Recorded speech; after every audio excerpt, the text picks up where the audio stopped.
All right. Well, good evening, everyone. On behalf of the Pennsylvania Society for Ornithology's Education Committee, I'm super pleased to introduce Carl Martin, who's going to be presenting to us about the conservation work that he's been doing for a long time. He has over 25 years of experience working for regional land trusts in Pennsylvania and 40 years in the natural resource field. He currently serves as the Director of Stewardship at Wildlands Conservancy, overseeing more than 10,000 acres of protected land in eastern PA.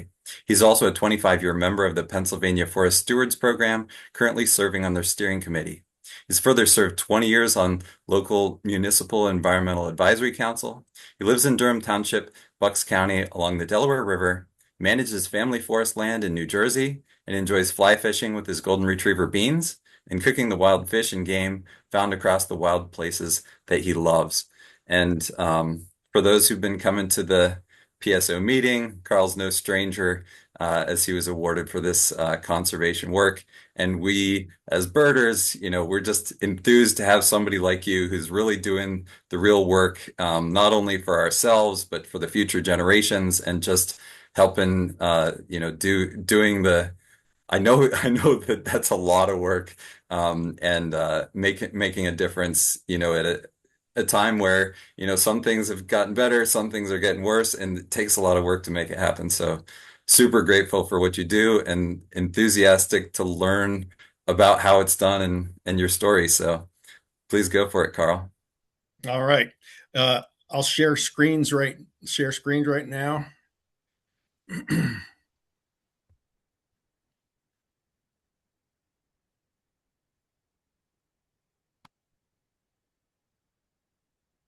All right. All righty. I hope everybody can see that. Yep, Thomas Darling Preserve is showing. You might want to make my little head a little smaller or squeeze it to the side or something. Yeah, where is that function? Okay, there we go. All right, everybody. I hope like I said you can see that. Excuse me to hide that. Wildlands Conservancy is located in the southeastern part of Pennsylvania. We're a regional land trust, been around since 1973, so over 50 years. We operate in pretty much the eastern half of PA. We've got lands all the way up into Lycoming and Pike County, down to Media, close to Philly, and west to like Carlisle area. Most of our lands, however, are in the Lehigh Valley and up in the Poconos.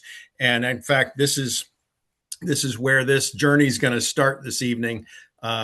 Here at the Tom Darling property in Monroe County, which is Poconos, right there on the plateau. Wildlands acquired that property back in the mid 90s. And since then, we've been holding and adding on to it. There you can kind of see roughly where that is. I'll preface all this by saying what we're looking at here is something called Story Maps. It's a presentation platform, sort of like PowerPoint, but you're able to interact with it insofar as you can scroll over and make these maps, bigger and smaller, and you can kind of zoom into it and so forth. But pretty neat platform, and that's what we're going to be working from this today. Now, if I can just get out of this, we'll see if we can. There we are. Keep going. So we first acquired about 1,200 acres in '95, I believe, and there had been a larger effort to protect something called 2 Mile Run Bog in that area. TNC, Nature Conservancy, I'm sorry, and the local municipality had kind of joined forces over the years to accumulate now about 2,500 acres. And I'll show you a map in a little bit. But we've been really active management's only been taking place for the last maybe 15 years, 13, 14, 15 years. Whereas whereas in the past, many land trusts, I'd say most land trusts, were just protecting land, buying it, or putting an easement on it and moving on to the next project, not thinking so much about active management or habitat restoration or invasive species. And it was about 15 years ago again that we had learned through a lot of the forestry community that I work closely with, and had sort of seen it happening slowly over the decades, where forest threats or landscape level threats are in our area, certainly in southeast PA, but in eastern PA, and degrading the conservation value literally of the landscape, whether it's and as example here, very, very recently, everybody knows about emerald ash borer, where you lose an entire component of the forest. And over time, these accumulated threats and stresses really do a job on the forest or landscape itself as it relates again to that conservation value. We had identified a piece of the Tom Darling property, our portion of it, that was being stressed by beech bark disease. We had a lot of beech forest in this area, and we were losing a lot of the parent trees in that forest. Incidentally, here's a little bit of that 2 Mile Run bog that we have protected now. Which and I'll cheat a little bit by reading some of these dialogue boxes. Has a lot of glacial past up here. The glaciers, the two most recent ones, one 135,000 years ago and another one 10,000 years ago, really did shape this landscape. And some of these remnant potholes and just the geology itself is quite hydric. But you get these large beaver meadows like this, which are great habitat for all sorts of things, and then surrounding forest here. But it's got a lot of past, a lot of history that brings us to the beech bark disease that was plaguing our piece of property. The past here had actually been cleared for agriculture. Now, you wouldn't think Poconos, with its acidic soil, would have much agricultural value, and it really doesn't. Here's one of the powers of that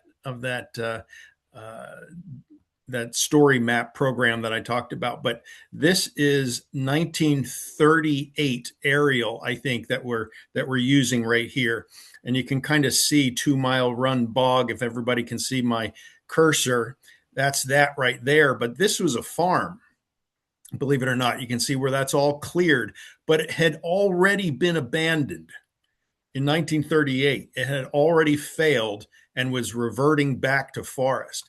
And you can see some farms around here, and they're not growing corn up there. They're growing potatoes and things that can tolerate acidic soil. A lot of cabbage and so forth, because they're 10 degrees colder than the Lehigh Valley. But here's another farm up here. Incidentally, this map is the parcel boundary of our 1,400 and some acres right now. And this is the current aerial, relatively current, 2015, 18, so forth. And you can see it's all forested. 2 Mile Run is still here, 2 Mile Run bog and that beaver meadow, but the farm up here is gone. The farm down here is gone. We were working in not old growth forest. We were working in forest that had resulted as abandonment from previous agriculture, had been cut over 2 or 3 times, and we were basically working with a really degraded forest. Had some value, of course, but we recognize, especially with that beech bark disease that was killing the beech, that we could do something here. And that's why we chose this for young forest habitat and young forest or forest restoration. And you can kind of see right here, this square block here, That's 50 acres.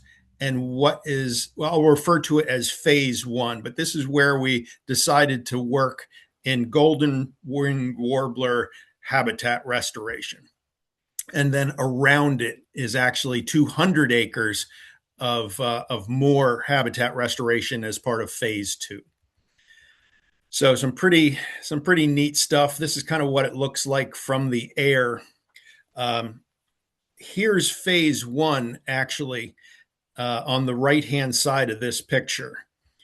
That's phase one of the now several years after our initial uh, implementation. And here we're getting into the nuts and bolts of what golden wing warbler needs as far as habitat. You can see we took out about 80% of the canopy, 85% of the canopy, to allow the sunlight to hit the ground. And it was literally an explosion of forest regeneration in there. I'll have some pictures here in a little bit of what that looks like from the ground. But this is what is prescribed for, again, young forest habitat golden wing warblers. They really need thick ground nesting birds, so really thick understory, um, high stem density, and then a thin overstory. I kind of explain it sometimes as like savanna, where you have one tree here and one tree there, and just a thicket of shrub and scrub underneath. Here's kind of a picture looking over into 2 Mile Run Bog in the background there, but the forest that we were working in, and you can kind of see these brown spots all through the forest here.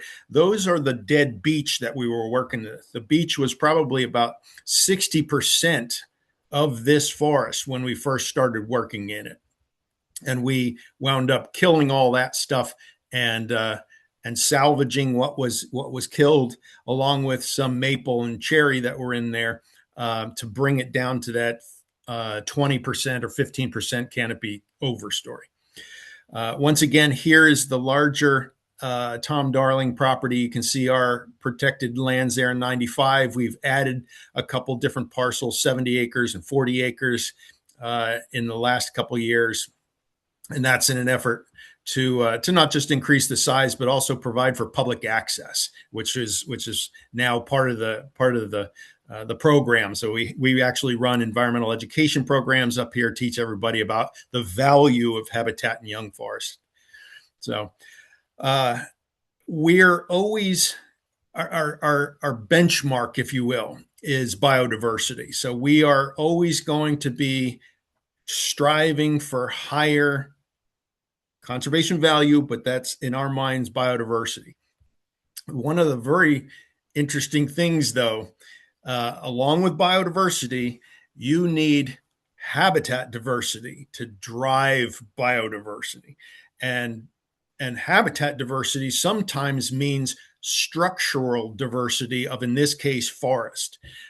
So we're striving for a landscape that has representation of all of these kinds of habitats, from the older, more mature forest to the young, late successional, to pole stand here, then much higher stem density and shrub layer to now I'm walking it backwards, but meadow, early perennials, annuals, lichens, and rock. There are things that live in all of that.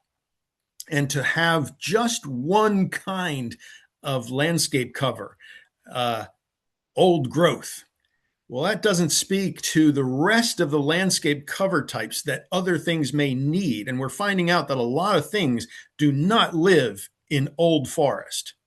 In fact, more things we've found through our research live in that young forest than in the degraded beech woods that we had been working with. And we'll show you some of the interesting stuff now as it relates to how we measure that conservation value. But this graphic here is talking about forest succession. And that's what we really had there, if you can imagine that agriculture had cleared the forest already.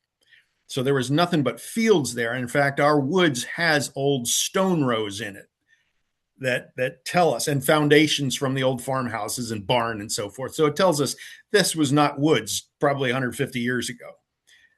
Forest succeeded, and it had been young at one point, but now we were closing in on 60, 80 year old trees in there. So they were up in that mature zone.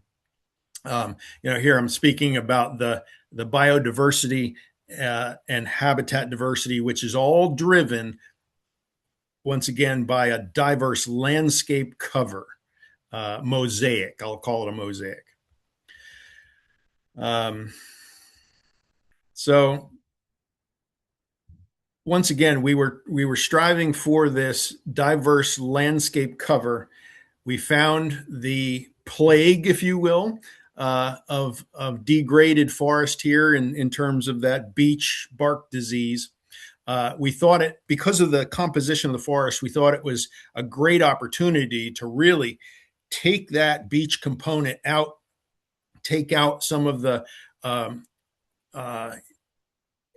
dead or diseased or malformed species, other species, maple and cherry, a lot of that in there, and leave the strong, healthy, and those with strong physical characteristics in there as seed trees, as also singing trees for these guys, which left us once again with that 15-20% overstory.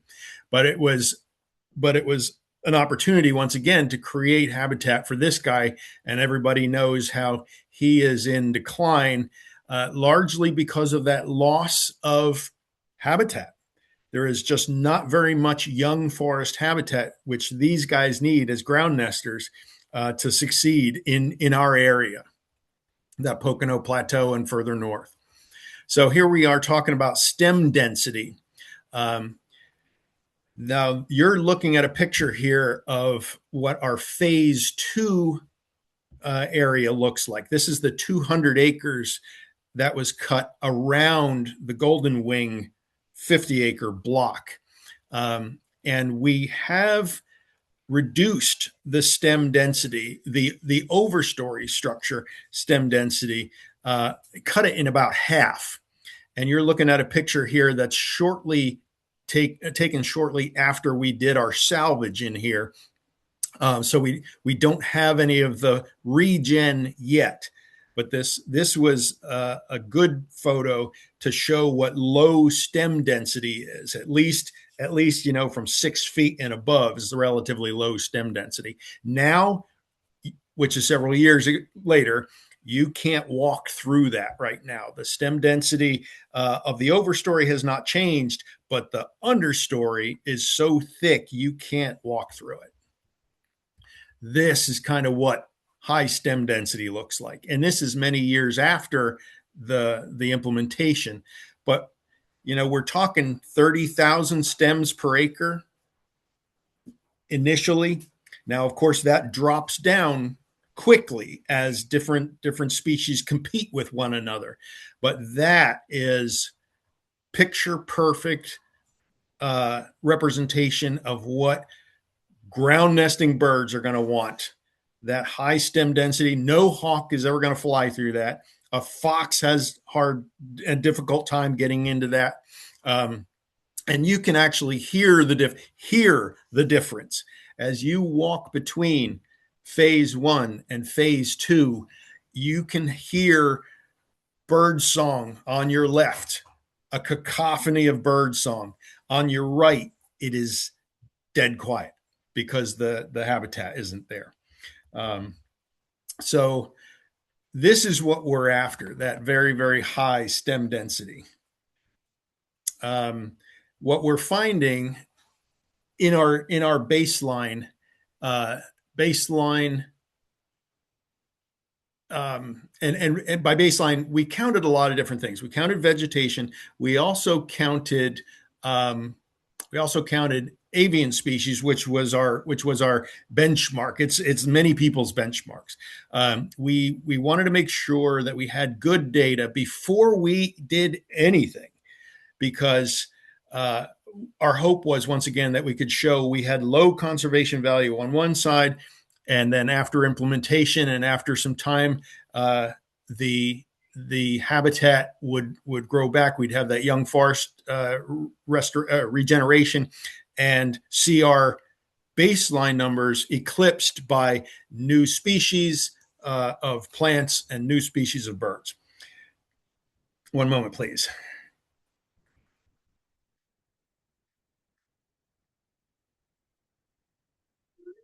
Um, we started some of that baseline work in the old farmstead. We had 12 mist nets out there in that 50 acres. We had three of those mist nets in the area close proximity to the farmstead. The remaining mist nets in the deep woods where the beach bark disease was ravaging the beach. We caught 29 species of birds in those 12 mist nets. Uh, and we said, great, yeah, Um, when we crunched the data, we found that 2/3 of those birds were caught in 3 nets in the meadow where the old house was. And the remaining 1/3 was caught in the old forest, which immediately told us something is dreadfully wrong with our old forest. So it gave us kind of justification for moving forward with planning and implementation of that forest restoration project. And you'll see at the bottom there later species counts, so later avian inventories. We are now up at 120 species of birds across phase 1 and phase 2. So we've gone from 29 to over 120, telling us we're going in the right direction and we're doing the right thing. Here's a picture of that mist net and our list of birds the first 29 species that we had there. Very few uh, of that young meadow or young forest, except in that meadow, which was only 3/4 of an acre. So here's our working map, and it also has some new trails on it where you actually, if you wish to visit this, we've got a new parking lot down here and some trails that go and access these working lands here. But if you can see my Piper here, this was that 50 acres and the 200 acres around it, 2 Mile Run Bog over here. We had some other experiments going on here. We tried some, and I'll get to this in a little bit. We tried some prescriptive fire to help manage with some of this in managing the beach, because the beach management actually included use of herbicides, chemical herbicides. So we were managing not just the overstory, but what beach bark disease was doing, it was stressing the parent tree. The stress response for the beech is to throw up what's called root suckers. And what was happening was all those root suckers, which are new little clones coming up from the root system of the parent beech, but it was creating almost a monoculture of what's called beech brush in the understory, shading out everything else. And we rail against corn and beans.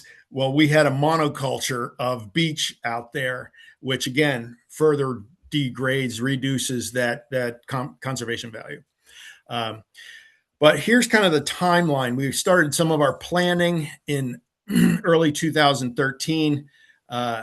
2014, we started to do, and 15, it was a multi-year process, started to do some of that chemical application, which was killing the beech. We used a hack and squirt, highly targeted use of chemicals, in that we only applied this to the beech trees and killed them.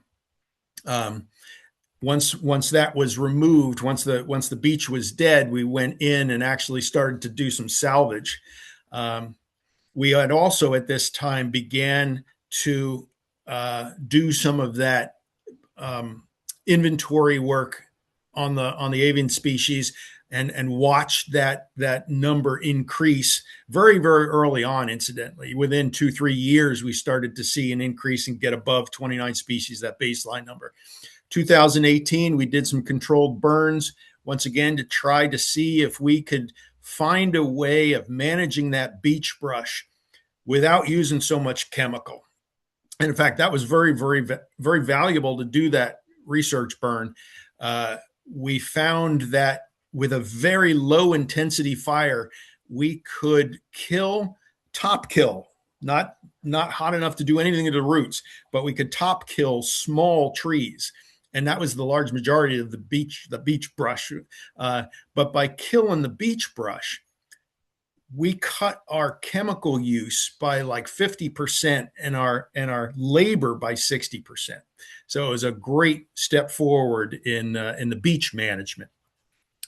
At that time, by 2019, we were already in the 50, 60, 70 species in phase one and had began to mark and kill with the fire and more chemical herbicide, that 200 acres around phase one.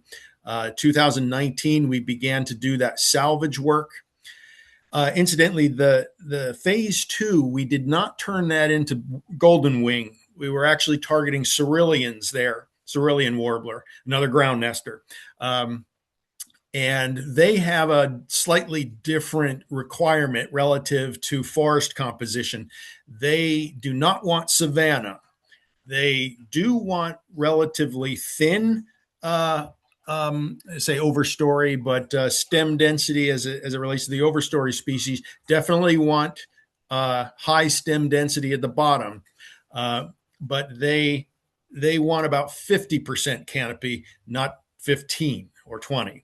So that's what you see actually in phase two. You see a cerulean warbler cut.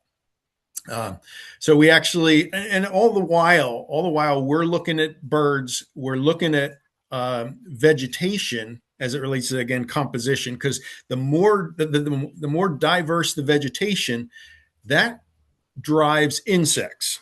The more diverse the veg, more insect diversity, more bird diversity. You see how it all works together. So we're trying to increase species composition out there. We had a lot of interns. These are college age interns on these different properties where we're managing, and they're looking at all kinds of stuff. I want to just highlight quickly. We did some research on that burn. And a young man who was Pennsylvania, but going to school in Germany. He was at University of Freiburg, Germany. He came over and spent it was months actually up there researching the effects of the fire, the success of fire versus herbicide, and produced his got his master's degree as a result of that.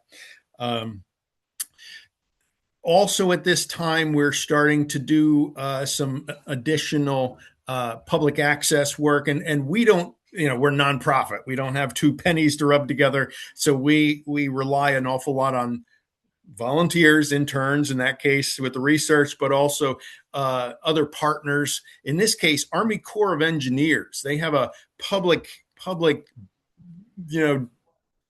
benefit aspect to what they do. They kind of train literally, on the likes of municipalities, counties, state, and nonprofits. So we had them come in and build us a parking lot on the north side where we are going to be doing more of this phase three work.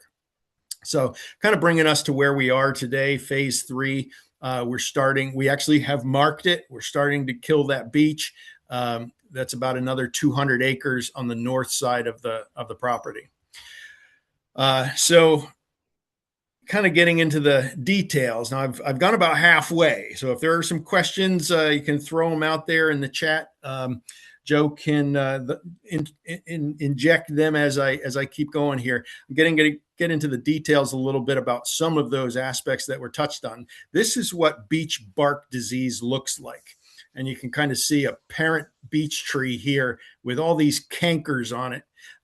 That's the fungus that's destroying the cambium layer of that beech tree.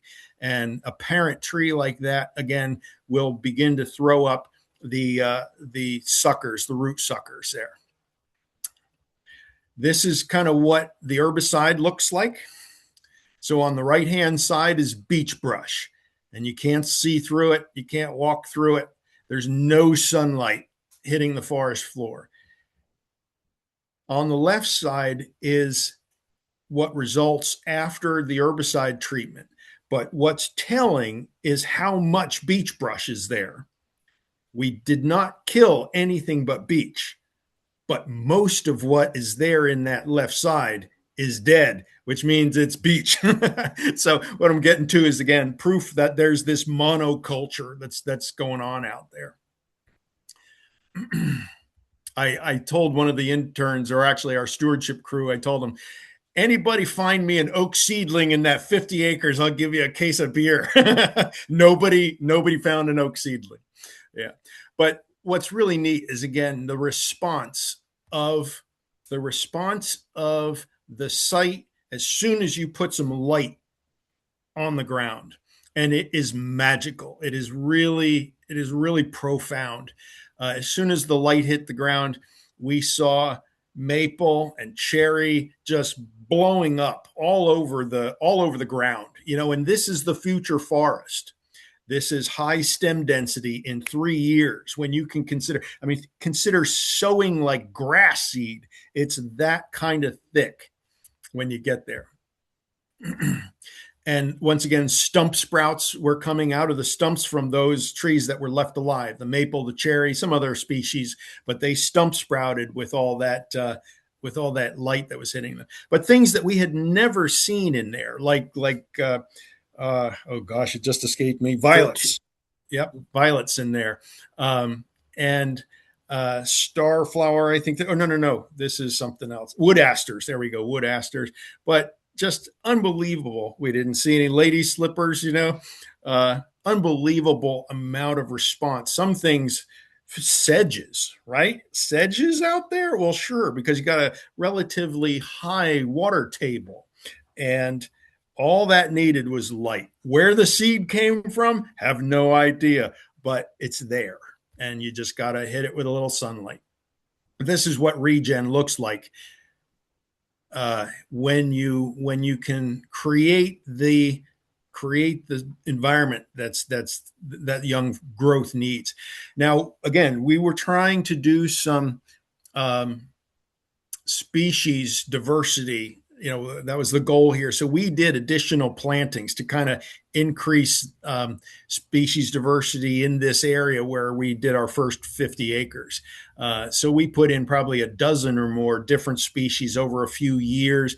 But all these red stakes out here is a different tree. A lot of oak we put in here, a couple different kinds of oak, just because it had been taken out of the forest in the previous 80 years. After the farm went out and the oaks came in, they were cut out, and again we got left with a lot of junk.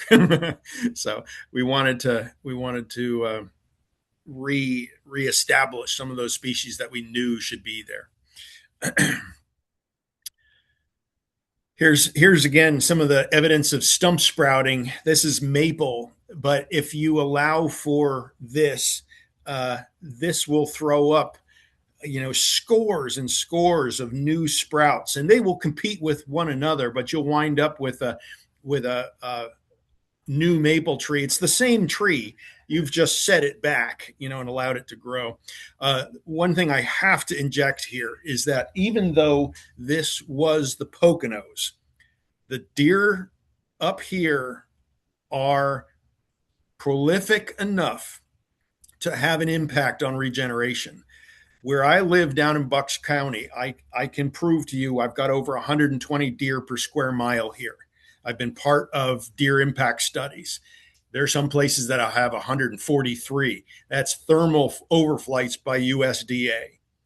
Nothing lives. You get no forest regeneration with that kind of deer numbers. I would venture to say Poconos 30, 40 per square mile in the forested areas, but there's no ag up there to support that number. You can supplement her deer numbers with corn and beans and that kind of thing, but in the forest, it's way too many. There are old studies from Rutgers. Cook College did some forest impact studies. 9 deer per square mile is what you need if you expect to have regeneration of the forest that you are looking at. Deer will impact species composition, and they will reduce and eliminate the capacity of the forest to regenerate at all if the numbers are high enough. So we put a deer fence around that first 50 acres. And frankly, that's what gave us the success we had. We did not fence phase 2, and they hammered every stump sprout. So what we are getting is not the forest that was there previously. We're getting different species, and it is very retarded. The growth is retarded. It's taking so much longer for trees to actually succeed. So this is up in the Poconos. This is the difference between fence and no fence. Outside the fence, it's all fern. Inside the fence, you got a chance. Now this is kind of what it looked like a few years ago. On the right-hand side is inside the fence.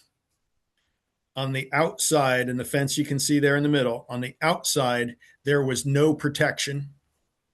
And here you see the phase 2 area. Now we did something very, very unique. And if there are any land managers out here who are thinking about forest regeneration, fence is one thing, but up until very recently, nobody was doing this.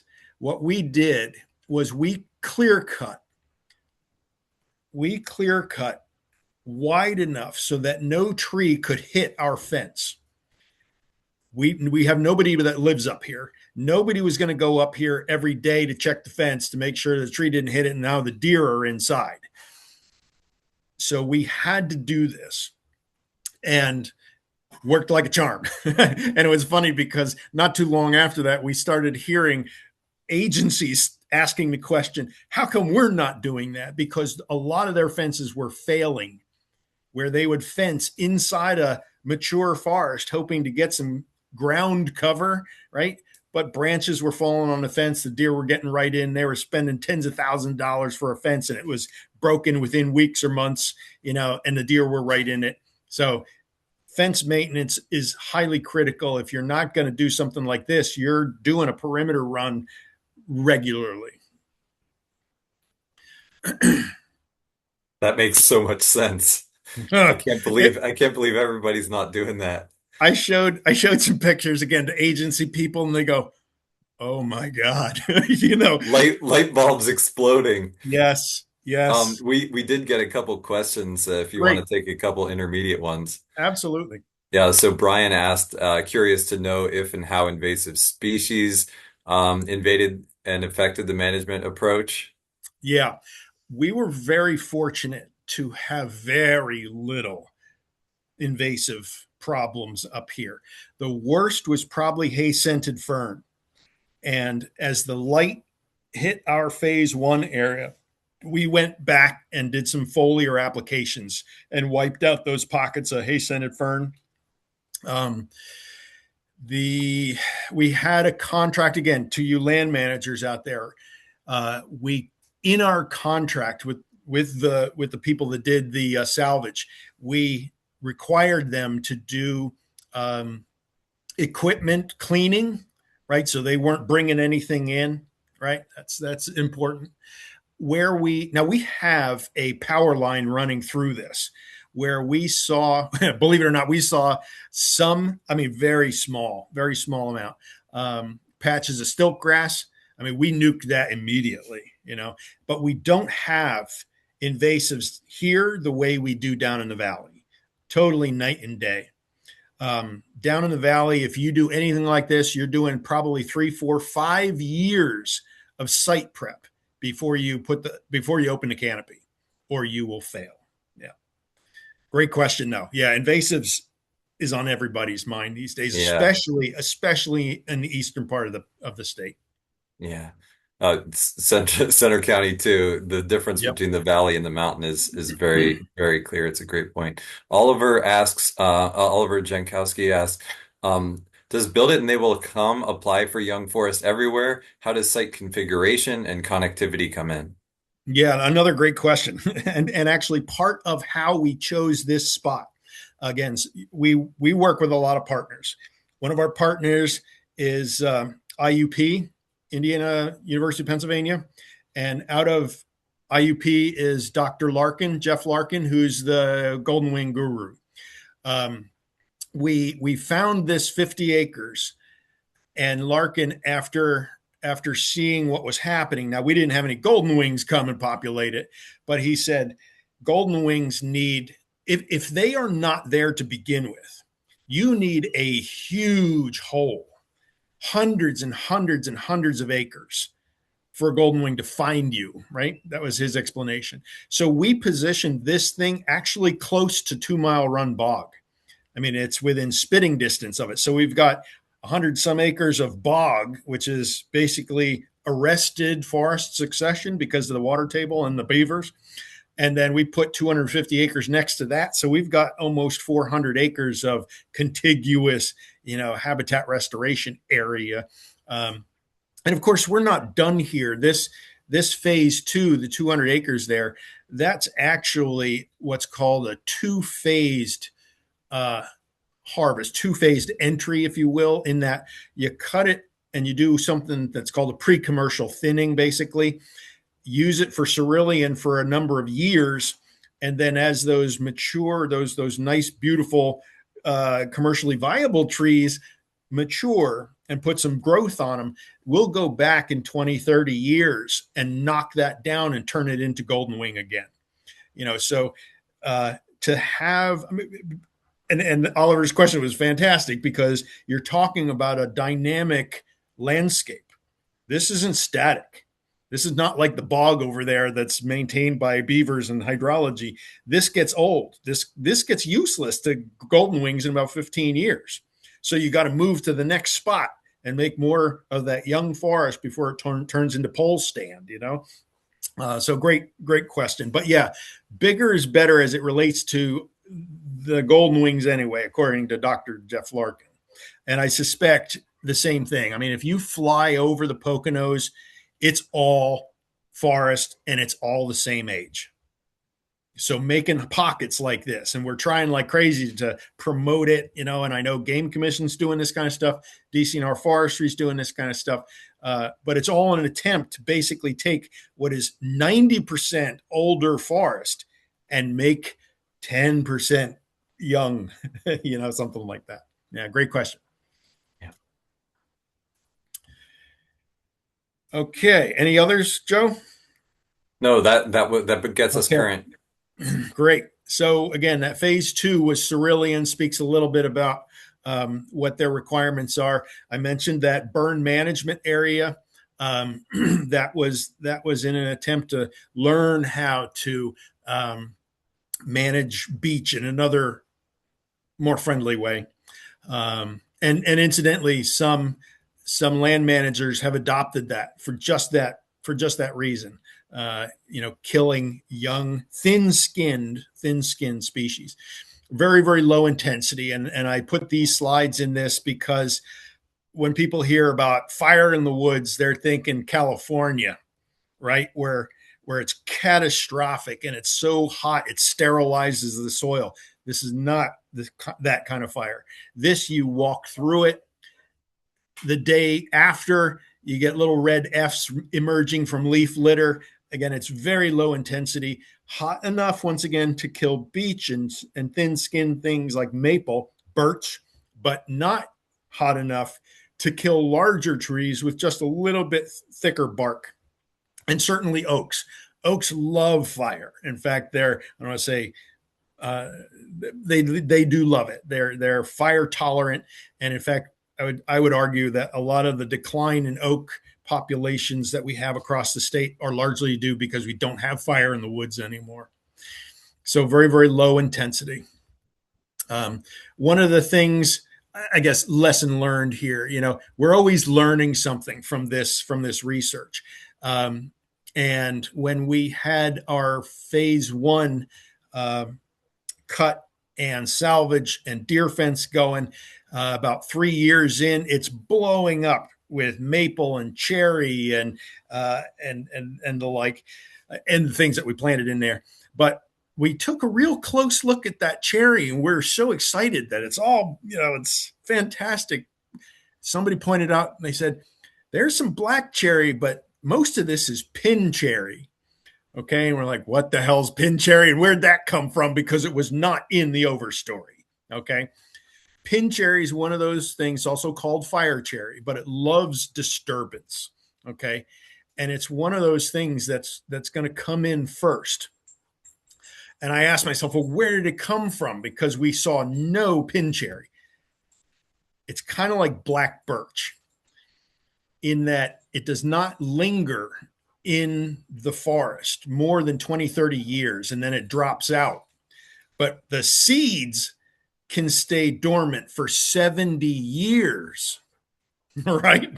So we just opened this up, and the pin cherry from 70 years ago exploded. And we were like, oh my God, what are we going to do? Because we want black cherry, not pin cherry.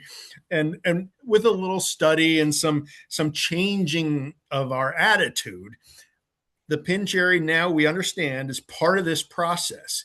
If we want nice straight maple and straight black cherry, well, that pin cherry is going to serve us very well because it's going to cause, yes, you got it, Joe. It's going to cause everything else that's competing to grow as straight and fast as it possibly can to get above that pin cherry. And again, the pin cherry is going to start to drop out.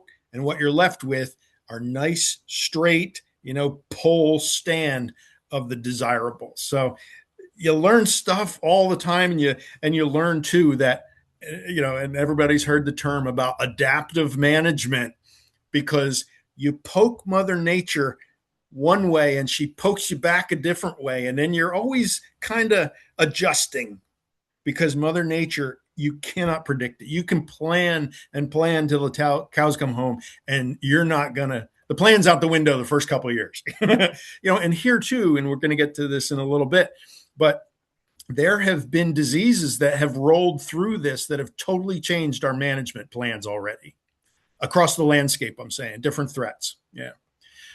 I'd like to make obvious that all the money that came from our salvage goes right back into the landscape. It goes right back into the projects. It does not keep the lights on. It does not pay for the big wig salaries. It goes right back into the land.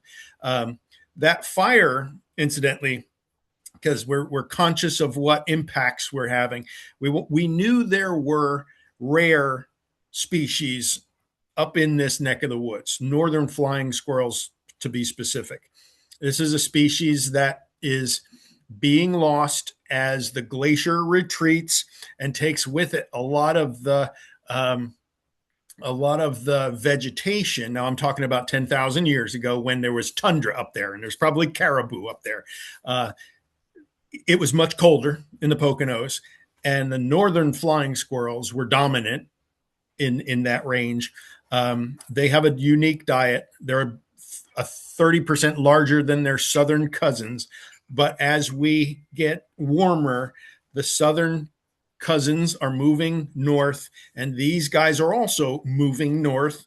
But they're rare anymore in Pennsylvania. And when we set fire to our fire unit, we wanted to make sure that we were not smoking out or burning out any of these little guys. So we put up some squirrel boxes, and we found only southern, so we felt good about burning. But we maintained these squirrel boxes to see if we have some recruitment into them. And we move the boxes around to try and find a spot where we might have, we've never caught them, but we've found evidence of those northerns in some of the places where we know they like a spruce forest and conifers, as opposed to the omnivore kind of cousin who can survive on anything. mentioned that fire success, along with the veg surveys and bird surveys, we really were taking account of the insects again because it drives a lot of the birds. We found a very, very rare, in fact, red listed bumblebee. This bumblebee is even more rare than the damn golden wing warbler. I was wondering at first if our whole shift is going to be over to this Ashton's cuckoo bumblebee, but uh, we found one of these. There were seven or eight sites in all of North America where this thing was found, and we became, well, there it is, seven other locations, and we became number eight, which had everybody pretty wound up. But the curious things you find when you're looking, we continue to do those avian studies. We have gone from point counts and auditory to installing. We still do a little mist netting, but we've been using these autonomous recording units, ARUs now. So it's a little computer there that we hang up in the tree. We program it to listen in the morning and the evening, and it's capturing sound rain or shine. It's on the job 20, not 24/7. It's on the job. It's in the field 24/7, but listening at times of day when you don't want to be out there.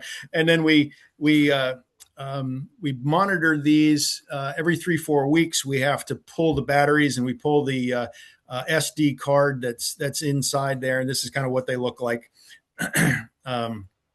Again, a little computer. They're kind of expensive, so we don't put too many of them out there. But it's unbelievable how this has changed our inventory work, and it's given a lot of field and work experience to those college interns and some of our stewardship crew, because they get to process all this. They crunch the data. We wash it through the same software that you find on your. That's a little bit different, but you find on your Merlin on your phone. This is BirdNet, but it's Cornell's software, and we wash it through that, and it's terabytes of data.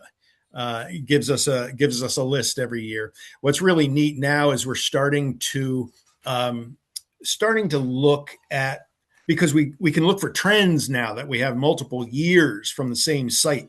We can see what birds are coming in, migrating through, when they're coming through, how long the migration is, what's the frequency, which species have a bumper year. I mean, we've seen cedar waxwings just explode one year and crash the next, and prairie warblers one year way up and then crash again. So it's, you can't point to any one thing. Could be South America that something happened that changed why prairie warblers all of a sudden were high. But it's interesting to see the changes, and hopefully we're creating some habitat that kind of moderates loss across the landscape and migration routes. So continue to do that research. Like I said, deer impact surveys in our phase 3 area, where we're looking at ways that we can protect against deer in these new areas without having to spend so much on wire fence. There's a new technique, I guess, that sees a lot of low grade material that would otherwise be firewood or chips, but you can stack that stuff up into what's called a slash wall. Again, Cornell was coming up with this, trying once again to figure a way of making deer fencing more cheaper, certainly, but less impact across the landscape. There's so much wire fence now out in the forest. Nobody's recovering it. It's going to sit there and it's galvanized, so it's going to be there for a long time, but slash walls do what they need to do for a couple years, and then they disintegrate. It turns back into dirt, and a great use of low grade wood, which usually takes money to actually get out of the landscape. So that's kind of what we were doing. I mean, it's commercial. You're almost land clearing. It's almost land clearing at 200 acres at a time. So you're in there with the biggest equipment. That's kind of what that phase two looked like only 2 years after it was cut. Right away, rubus was in there, which is once again great habitat, ground nesting bird habitat. So much stuff lives in there. It's amazing.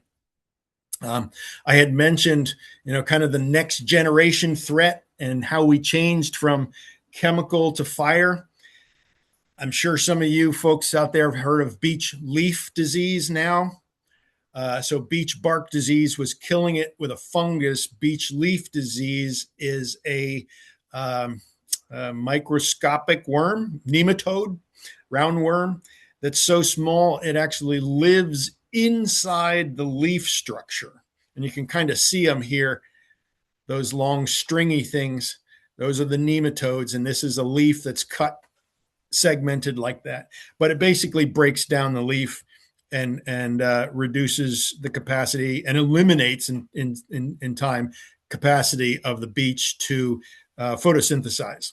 And you can see it here, black and green and so forth. And that's what's actually happening all across the landscape up there.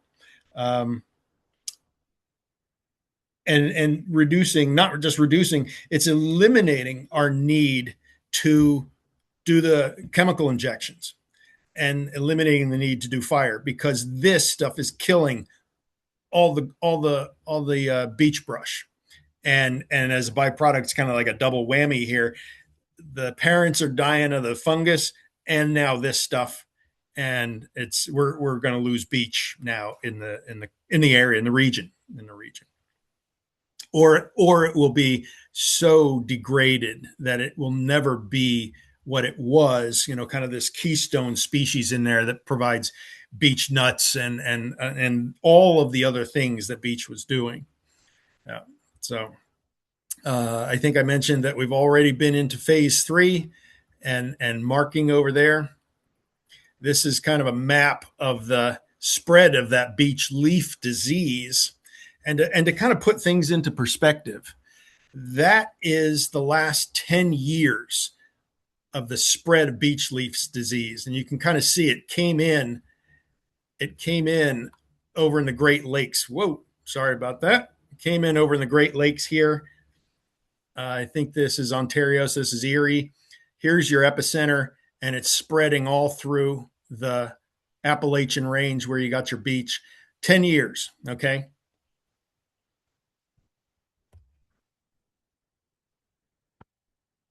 This is a map of beech bark disease and its spread.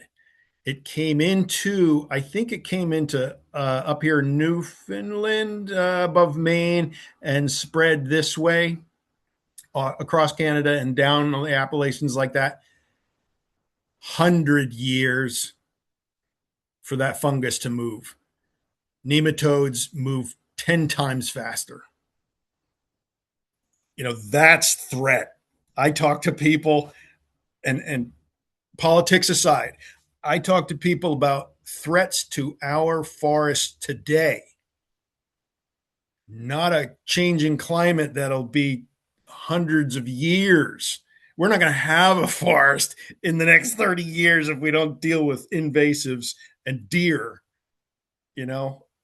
especially if you're harvesting and not attending to the regenerative capacity and not speaking to that.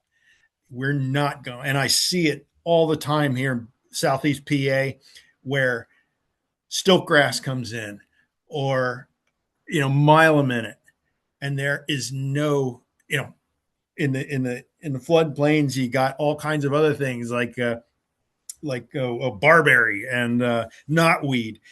There's no trees growing up amongst that. What tree does make it up? The deer whack it before it ever becomes, gets above browse line. So again, I only offer that because it's what I'm seeing. It's an observation there in the woods. So going forward, we're going to continue to do this. We're going to continue to, like I said, expand and continue to make some of that young forest habitat. We're working continuously with our partners, trying to impress upon neighbor landowners who have similar beech and other threats, to their property, enroll them and get them engaged in some forest management. And hopefully we see similar response from the landscape, and then all those things that rely on a healthy landscape. But I think we're going in the right direction, especially as it relates to the avian species that we're counting. And working beyond that now, starting to look at other things that are also connected to young forest. We got a very strong partnership now. Actually, you can see them right here. RGS is Rough Grouse Society and American Woodcock. The same habitat is needed and used by those two species. So we're getting money from these guys to help with some of those slash walls, create some slash walls to increase, like I said, that conservation value for their birds. They don't care about golden wings. They care about woodcock and rough grouse, but it's the same species. And bear and deer and snowshoe hare. The IUP folks, on top of looking for golden wings, were also looking for an American Appalachian cottontail. I'm like, what's that? Well, it's genetically different than a cottontail, and they were doing scat surveys and putting it under genetic markers to look for Appalachian cottontails, which is kind of this unique thing. But they need young forest habitat. So there's our partnered list. Got a lot of support once again from all these folks. I want to highlight Wildlife Management Institute, WMI. They're kind of a conduit for a lot of federal money. Groups like us just don't have the horsepower to manage enormous grants, so they regionally package grant funding and distribute it to landowners that then already have in the pocket kind of something running, just need a boost here or some dollars to expand. So that's kind of how that works. But so that is it, Joe. I think I did a good job. I got it all in 1 hour. I can talk for hours and hours and hours on this stuff, but Oh, want that's to wonderful. leave it Thank you open so for much. any questions. Absolutely love doing this. Yeah, no, I'm happy that you mentioned grouse and woodcock at the end. Um, I feel like uh, the idea of proactively managing forest for getting them through successional stages without getting overrun by invasives and not getting overbrowsed is laying groundwork for future forest diversity. Whether or not golden wing warblers come in, it's benefiting the whole forest and will for a really long time, and getting our culture through the learning curve of how to do forestry more so than just like let the stand get this big and cut it. Um, you know, I really appreciate the work that you're doing, and I would be happy to hear you elaborate a little bit more on, you know, the other types of interest beyond the warblers from different parts of the wildlife and forestry community, you know, as you were sort of touching on with your partner list. Yeah, it's wide and expansive. I mean, everybody's got their own thing, if you will. The insect people really, really got excited once again when we found the bumblebee, and I think it's completely understandable where the likes of the sporting community, they have an interest in sustainable populations, right? And they get it. They get that habitat drives the rest of it. And you know, you can see the conflict sometimes, especially the deer guys. The deer hunters want to see more deer, but it's the deer that actually, in overpopulated situations, degrade the habitat. So when you paint that picture, and you paint the picture where it's got to be in balance, okay, 100 deer per square mile is not balance, you know, and you're turning them into managers when you can. In fact, we were talking to PGC just today and Nature Conservancy on a conference call about just this thing about DMAP tags in these areas where we're doing restoration and directing hunters into this for the first couple of years. Try and, if you can take 30 or 40 per square mile and make it 25, you're doing something, and then once it gets above the browse line, move to the next place. But you're directing the hunters and telling them, giving them carte blanche, go do it, and they get into it, because they get it. They're understanding what it's not just about deer, and you can expose them to some of those other things um, like deer hunter, turn them into somebody who's looking for northern flying squirrels, or Yeah. rough grouse or turkeys. Turkeys love this stuff, and you hear from the deer and nah, never really get into it. I'm fishing during turkey season. Well, how about you take a look at it, because your work over here is actually, then you convert a turkey hunter, so it's pretty neat.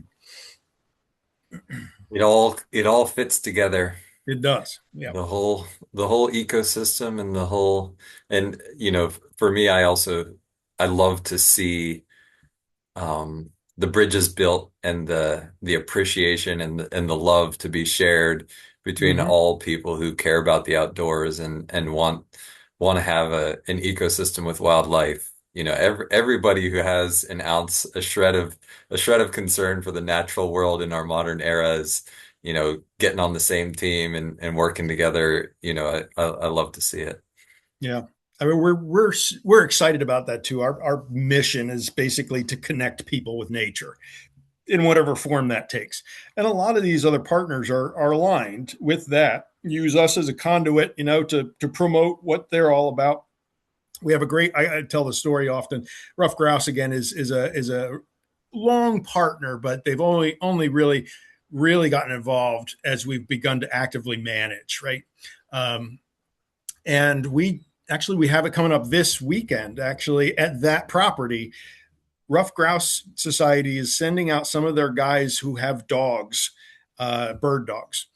We're not hunting, but we're inviting non-hunting public to learn about the habitat and to show them and demonstrate how dogs work and how their noses find the woodcock, and no guns, no shooting, but it's a whole other thing that non-hunters have no idea about, and just to watch the dog point, and the handler give the dog commands.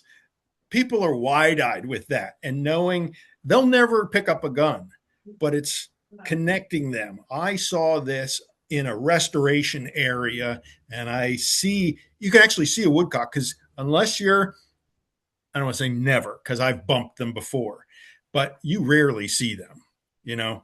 Uh, but with a dog's on point. Everybody comes behind the handler. Handler gives a snap or a whistle, flush, and you see a woodcock or a grouse, and that's pretty powerful when you can command the dog and everybody gathers and they get to see a woodcock. Yeah, it's pretty special. And then they become, Wonderful. I think moments like that really make the convert, because maybe they just came to hike, didn't know what they were going to see. And we call them hikes, nature hike with Rough Grouse Society. So they're coming on a hike. Whoa, never expected this. This is not a hike, and you converted them. Yeah. That's So awesome. We should get a PSO field trip with that kind of activity going. It'd be we fun. anytime, again, our preserves are open to the public, but and we do run, these events. They're listed on our website, so you can go and you can see community outreach or environmental education events, and they're all over the Lehigh Valley, Poconos, west a little bit. I don't want to say to Harrisburg, but we got some stuff coming up in Berks County, and yeah, just sign up for them. Most of them are free. But we have also done very special group specific. PSO wants to do something, you get 20, 30 people together, we'll lead a hike and show your end. Awesome. Yep. Cool. Well, So Q&A, we got some action here. Let's see what's next. Okay, so Brian asks again.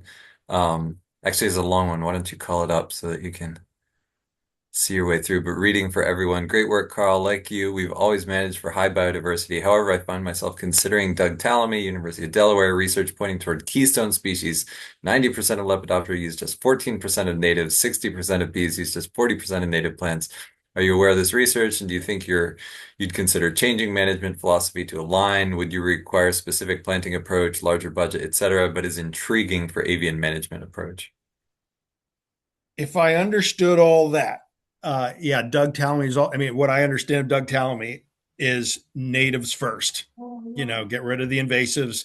Natives are what drive. And I remember a statistic from his book. Oh, Doug Tallamy. 25 years ago, I worked for Heritage Conservancy down in Doylestown. 23 years ago, I brought Doug Tallamy to a conference at Aldi Mansion in Doylestown and our forestry community down there. And he spoke to natives and the impact of invasives. And that was very moving and has guided a lot of what I do. But it's I remember that stat from the book about 500 plus species of insects use the oak, and there's 128 different kinds of oaks.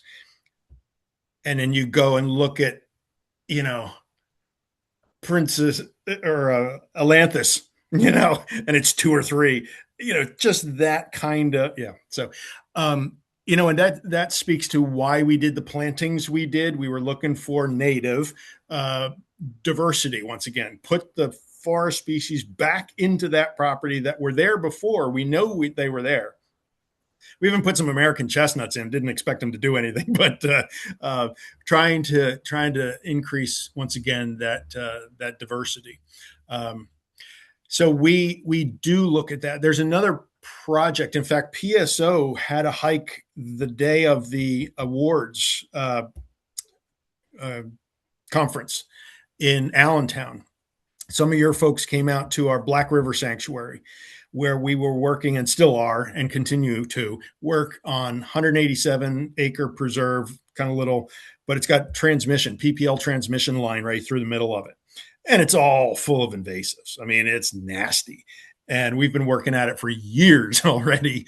It's 19 acres of transmission line, and we're widening it actually to soften kind of the buffer area. um, but that's all about reducing invasives, and we're planting to date. It might be 2 dozen or so different natives, which also that we know belong in there. We've chosen seven or eight different landscape cover types to, if not introduce, recover or restore. So everything from warm and cool season grasses to prairie to wet. There's a little wetlands in there. All now, because it's transmission, it has to be arrested succession. So we can't let that go back to big trees, but we're putting pawpaws in there and dogwoods and redbuds and some of those traditionals, but persimmon, and actually have an edibles landscape area where people can, again, connecting people with nature, where people can go learn about edible in the landscape, promote the idea, pull the barberry out of your backyard and put in elderberry and make some jam, that kind of thing. So yes, I mean, we do that wholesale and promote it through education as well as events like you guys, where you guys came actually out and helped us do the invasives. You're cutting and you planted some trees with us. So yeah, we're all about the native, and the whole web, you know, trying to repair the chain. Take out a link and the chain's useless. Yeah. I hope I answered the question. Thanks. Cool. And then Mike Fialkovich asked a question about the population of blue-winged in relation to golden-winged warblers in the area. Different parts of PA have different Yeah. population densities of them. I cannot speak to the larger. I mean, that's a Jeff Larkin question. Um, that restoration spot right there did not have any golden wings in it, and none known nearby. And Larkin told me, he said, this is going to be tough because you're going to have to attract them, so it can be years before you see any of those. But what you're doing is valuable to so many other species, of course. Um, about I know where some of the local golden wings are. Uh, Real golden wings. They're over towards Stroudsburg, where we have some land protected. In fact, we were working with that Wildlife Management Institute on some of these easement properties to get habitat work done on those properties. Um, we some of our ARUs have had golden wing hits on them, but we gave them to Larkin and he listened to them and he said, nope, it's close, but it's not. He didn't go into any detail. Whether they were hybrids or not, I don't know. We have not had golden wings at that particular property. But I'm okay with that. I get excited when I get it. And they were high order hits. They were like 80, 85. We got some that are 100% hit, but that's the shortcomings of the software. Yeah. You always have to have Jeff listen, and yeah, no. um, but definitely, I'm okay with making 120, 130 or 120 species out of from 29, Yeah, and we exactly. do find some really, really neat stuff. Like we had a kestrel 2 years ago that we'd never seen kestrel there before, but he's hunting on a dead maple. He's flying. Really, really cool stuff. I love telling the story too about somebody maybe had mentioned build it and they will come. Um, we were up there one day. I can't remember what in fact we were doing, but I was there with our stewardship crew, and a blue heron takes off from the middle of the damn golden wing warbler property, or that phase 1 area. I'm like, what the hell is he doing there? I was like, we got to go check that out. What's he doing? And we couldn't see exactly where he was, but we were poking around over there. And here was, you'd never see it unless you were bushwhacking, right? But it was an old skidder track that hadn't gotten leveled. We required our contractors, if you make any ruts, you got to, you know, level them out. Well, it had filled with water and it was full of frogs, and the thing was eating frogs. That would have never been there if the skidder hadn't made the rut and the bulldozer forgot about it. It was just great to see a heron fly out of my golden wing warbler spot. So the neat stuff you see sometimes. Yeah. Yep. Nature finds a way. Awesome. Nature find will fill any hole, vacuum. Yeah. Yep. Yeah. So Awesome. Well, thank you so much, Carl. That was my awesome, pleasure. Really, awesome really my pleasure. material. And we'll be posting this up to YouTube here shortly. And yeah, looking forward to keeping in touch. And as the last couple years of the Atlas go on, there will be some trips east for me. So Perfect. I would Keep like in to touch. visit your spot. Keep in touch. And like I said, the invitation's always open if you guys want to put a group together and a VIP site visit. You know, just let me know.